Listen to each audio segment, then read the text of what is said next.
What is going on, YouTube? It is your host with the most, QuikSnoopy, and we are back at it again, recording another Dota video today.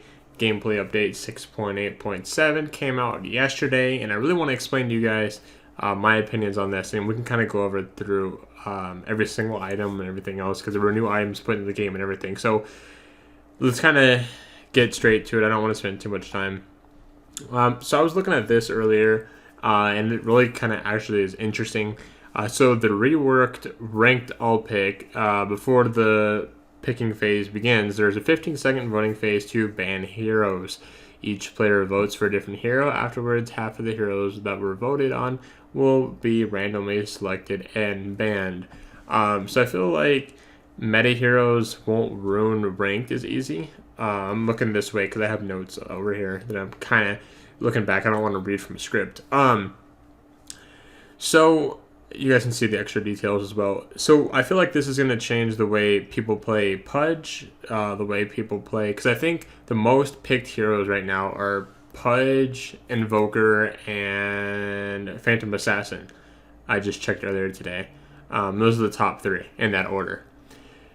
Invoker used to be first. But anyways, so with people now being able to ban these heroes, right, that could change the way people play, because there are people that only play Pudge. Like, that's all they know how to do is just play Pudge, and then, like, that's why they can't play Captain's Pick. And there's nothing really, like, you can do about that, because once they play Pudge, you know, they might be really good at Pudge. They might be, you know, carry Pudge, meta, everything. But now it's kind of changing the name of the game. We're going to have to diversify and learn how to play new heroes, because if Pudge gets banned and that's your best hero, then, I mean, that's going to suck. Same thing with the Zeus as well. So each team now has a scan ability available on the minimap UI. So basically, now Smoke has a counter, right? The scan ability, it's not a very big area. It's not a very big AoE. But it can be used for Smoke. So,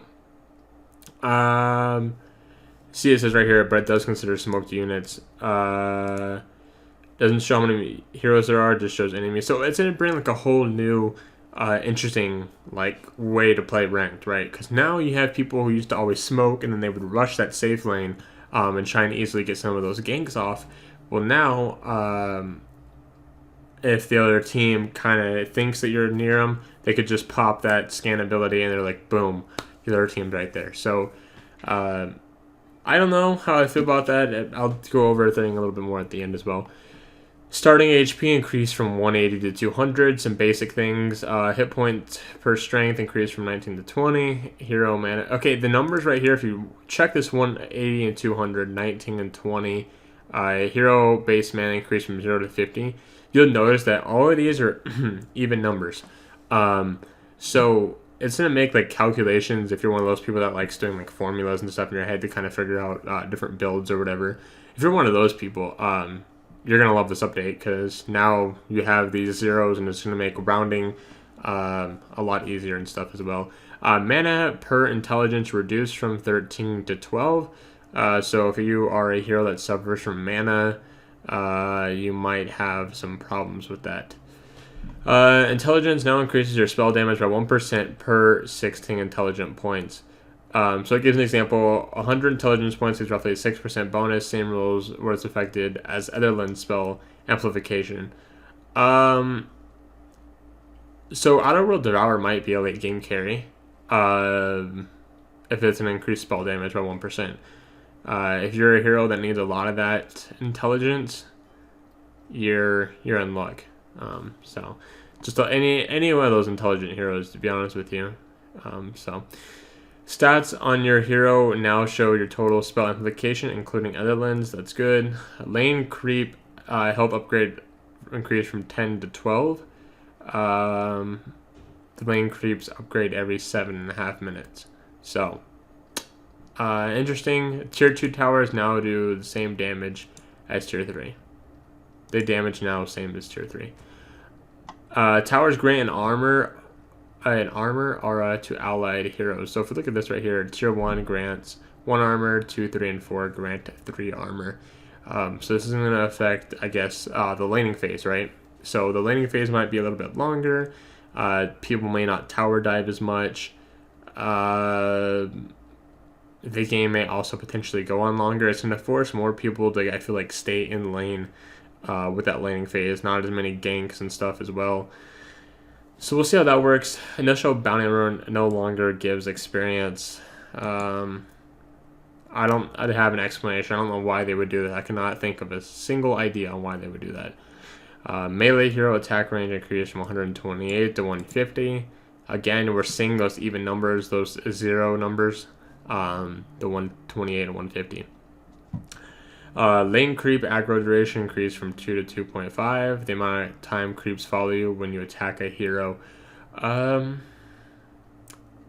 It's probably going to change the way like harassing happens, right? So if you're trying to harass somebody in a lane, you pick up aggro or something, you have 2.5 seconds now.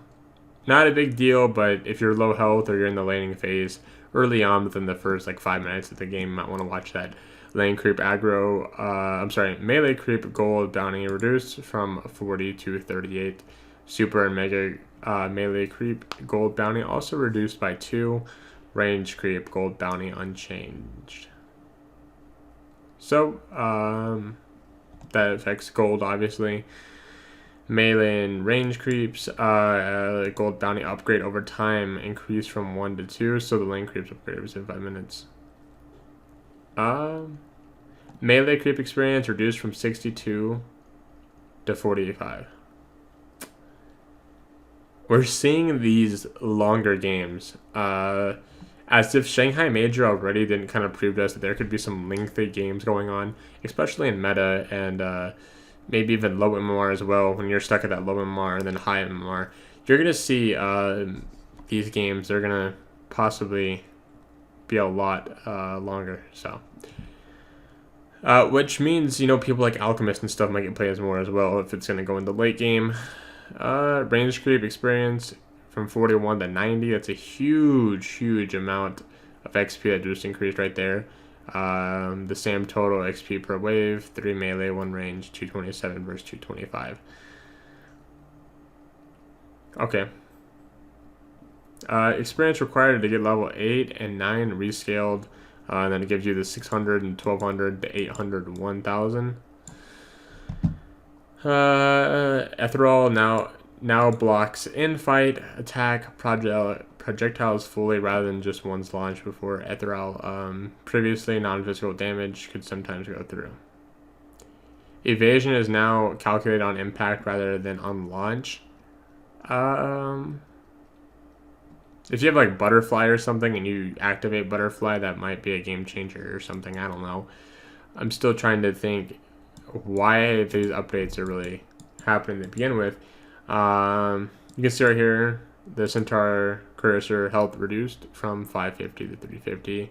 Armor is reduced by 1, and it will now spawn 2 Centaurs instead of 1. Here you go, interesting. Roshan magic resistance reduced from 75 to 55%. Roshan HP increased from 7,500 plus 125 a minute to basically 8,000 with 175 a minute. So extra 500 health on that. Roshan experience bounty changed from 179 to 750. Compared to previously, Roshan gives less experience before the 52-minute mark and more after. Double damage and haste no longer have special runes for being dispelled by spell immunity. The following buffs are now purgeable: Nightmare Spawn, Spiderlings, Malface, Cold Snap, Corrosive Skin, and Leap movement speed buff. Minor adjustments to cast range mechanics to reduce overlay long cast ranges when the target is moving quickly. Illusions now benefit damage block. That's a big one right there. Captain's mode pick time from 40 to 30 seconds. Thank you. Captain's mode bonus time from 110 to 130. Captain's mode adjusted the order of bands in the second phase, and you can kind of see the order right here. Captain's mode adjusted the order of picks in the final phase. Second, first, second. It has all the numbers listed. Captain's mode, the overall ban and order of the two teams is now. You guys can see. Here we go. Removed strong armor type and moved affected units to soft type, which is now renamed to basic type. Roshan armor type from basic to hero. Dark troll summoner attack type from pierce to hero. Thunderhide attack range from basic to hero. Dark troll summoner range reduced from 55 to 60 to 40 to 45. Thunderhide attack damage reduced 71 to 78, 60 to 65. Stormcrafter mana pool reduced from 540 to 400. If you're using Helm of the Dominator, you can see where this stuff might come into play. Mana pool, the Tormentor mana pool reduced from 600 to 400. You're going to see the terrain stuff as well.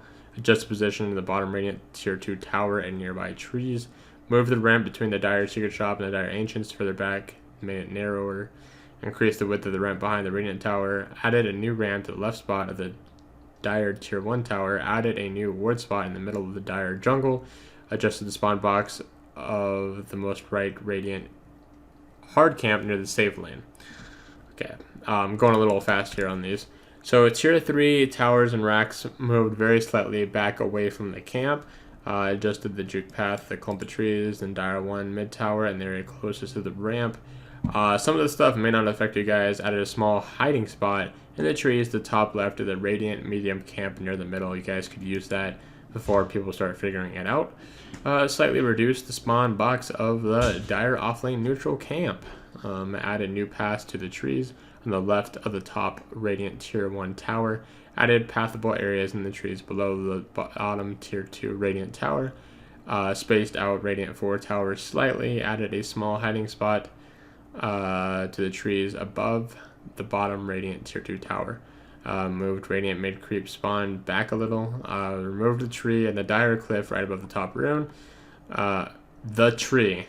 I have no idea. There's tons of trees. I don't know which one it's talking about, to be honest with you. Added 2 extra trees in the Radiant middle. Rearranged the clump of trees.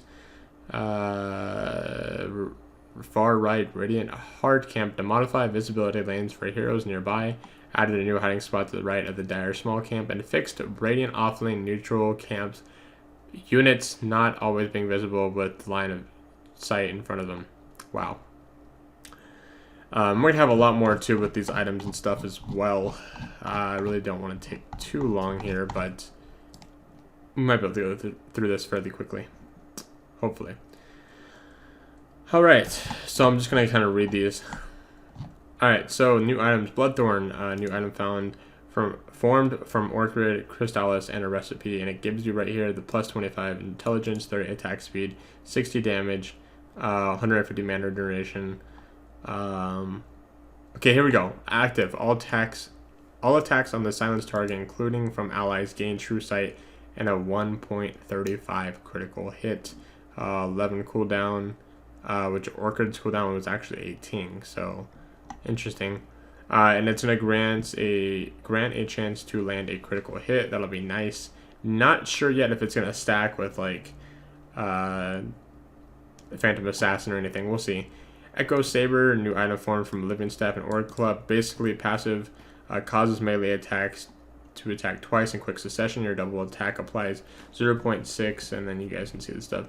The passive only works on melee heroes. So I can see Axe getting this item. This would be a good item on Axe.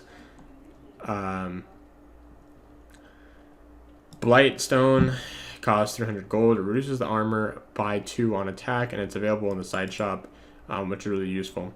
Item is used on Destillator and Medallion of Courage. Infused Raindrops, new consumable item. Passive, it comes with 5 charges. The item is destroyed when it reaches 0 charges. When you receive over 50 damage, if it procs, consuming a charge and blocking 120 magic damage to proc has a 4-second cooldown. It becomes available for purchase after the 3-minute mark. So, Windlace. It provides 20 movement speed. This is actually an item I've been using a little bit because you get the plus 20 movement speed, and it's only 225 gold as well, and it's used in drums and Yule Scepter. So, yeah. Tomb of Knowledge, this is interesting right here. It costs 150 gold, and it's going to grant you 425 experience. It starts out of stock and then cremate stock every 10 minutes. So 10 minutes and you can get more XP. Might be useful if you're a support or a jungler. You guys can figure that stuff out. Hurricane Pike, new item form from the 4-staff, Dragonlance, and a recipe. You guys can see here, 20 agility, 15 strength, 10 intelligence. We did run over that 10 intelligence information earlier. I don't want to go over it again. So 4 hit point regeneration, 130 attack range, active when used on an enemy. It pushes you both away from each other, 450 units each, and allows you to attack the target without range restrictions for 4 attacks for a maximum of 5 seconds. It does not give vision over the enemy, and it works normally like a 4-staff when used on self or allies. Yep. So new item changes right here. Skull Basher, damage reduced from 120 to 85. That's going to suck. Recipe cost reduced from 1,000 to 750. Vessel Blade now requires Basher, Vanguard, and 1,550 recipe. You guys can see all the details right here. Etherlands, spell amplification reduced from 8% to 5%. Animal Courier. Okay, here's interesting. Respawn time reduced from 140 to 120 seconds. Flying Courier is still 180 seconds though, so keep that in mind. Armlet grants 5 armor. We can see this going on a Huskar again. Blade Mail returns damage before any kind of reduction, and and returns in the same way it was received. That's interesting, but it no longer ignores spell immune heroes. So if they have a Omni Knight on their team, here you go. Bloodstone initial charges increased from 8 to 12. Good. Butterfly cooldown reduced from 35 to 25. Good. Crimson Guard cooldown reduced from 60 to 50. Good. Hit point regeneration increased by 2. Good. Desolator now requires a Blightstone instead of a 300 recipe. Diffusal Blade, purge cooldown from 0 to 2. Mana burned. And then you guys can see all that information there. Dragonlance now requires Aura Club and the Elven Skin, Aura Club, and Quarterstaff. Instead of Aura Club and Quarterstaff, my bad. Now provides 15 strength, and it used to provide 10, 15 agility, and 130 attack range, but it's not going to provide that attack speed, and it's not going to provide that damage. Drum of Endurance now requires a Bracer, Ring of Regeneration, Wind Lance, and a 700 recipe. We see the intelligence, the strength is going to go down, agility is going to go down, damage is going to stay the same, but now you get the hit point regeneration. So, I don't know how I feel about that. Fuel Separate Divinity requires Burn Lace instead of Sage's Mask. I don't think that was a good one, but okay. Flying Courier, cost reduced from 200 to 150. Good. Gem and True Sight. Okay. True Sight radius reduced from 1,100 to 900. There you go, Ricky. There is your key. People are going to start playing Ricky a lot more. Ghost Scepter, formed cooldown reduced from 30 to 25. Glimmer Cape, mana cost reduced from 110 to 90. I'm going really fast. You guys can pause if you need to, but we're already at 18 minutes. So, Guardian Greaves received recipe was increased. Okay. Heart of Tarask. Okay, here we go. Heart of Tarask, strength bonus increased from 40 to 45. There you go. Pudge, health bonus reduced from 300 to 250. Heaven's Halberd disarm duration on targets increased from 4.5 to 5.5. I've been using Heaven's Halberd a lot lately. Put it on a Juggernaut. Put it on Pudge. Just somebody, right? Lincoln Spear. Okay, Hood of Defiance. Removed 1 Ring of Regen from Hood of Defiance. And then Lincoln Spear, you're going to see the recipe cost reduced from 1,325 to 1,000. So 1,325. Lotus Orb now requires an energy booster instead of a 900 gold recipe. Now it's going to provide 250 mana because of the energy booster. Not bad. Health regeneration was increased from 5 to 6. Not bad. Mask of Madness, active damage amplifies reduced from 30 to 25%. Medallion of Courage now requires Blightstone instead of recipe. So we're seeing this a lot. They're getting rid of a lot of these recipes to kind of balance out the golden economy. The Observer Ward, golden experience increased. Duration reduced from 7 to 6 minutes. I don't like that. Restock interval reduced from 180 to 150. and that cost reduced from 75 to 65. So maybe people are buying more words. I don't know. Octane Core no longer provides health regeneration. Mana regeneration reduced from 100 to 50. Wow. Perseverance, health regeneration from 5 to 6. Pipe of Insight, here we go. Removed the barrier stack limit duration. So, point booster, health bonus reduced from 200 to 175, and mana bonus increased from 150 to 175. Refresher Orb, health regeneration increased from 10 to 12. Ring of Aquila, armor reduced from 3 to 2. Damage increased from 9 to 10. Alright, we're almost done here. The Ring of Basilisk, armor bonus reduced from 3 to 2. Damage bonus increased from 6 to 7. Ring of Health, health regeneration increased from 5 to 6. Ring of Regen, cost reduced from 350 to 325. Rod of Ados, removed chance to true strike on the target. Okay, Sage right here. Maim chance increased from 15 to 20%, and the slow reduced from 20 to 10% for melee / ranged builders. Sage and Yasha, we're going to see the same thing with Sage and Yasha. The maim chance was increased, and the slow was reduced.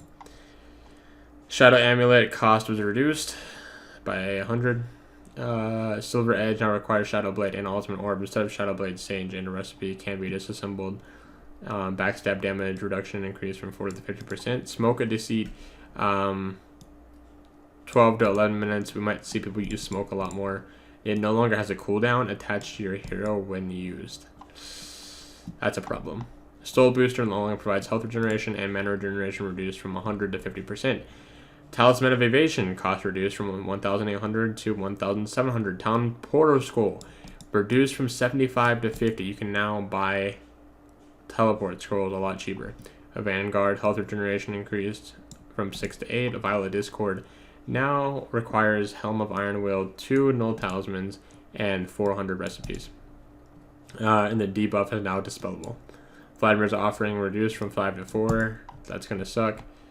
And I'm not going to go over all these heroes one by one. A couple of them I did want to point out, though, because we're already got 22 minutes.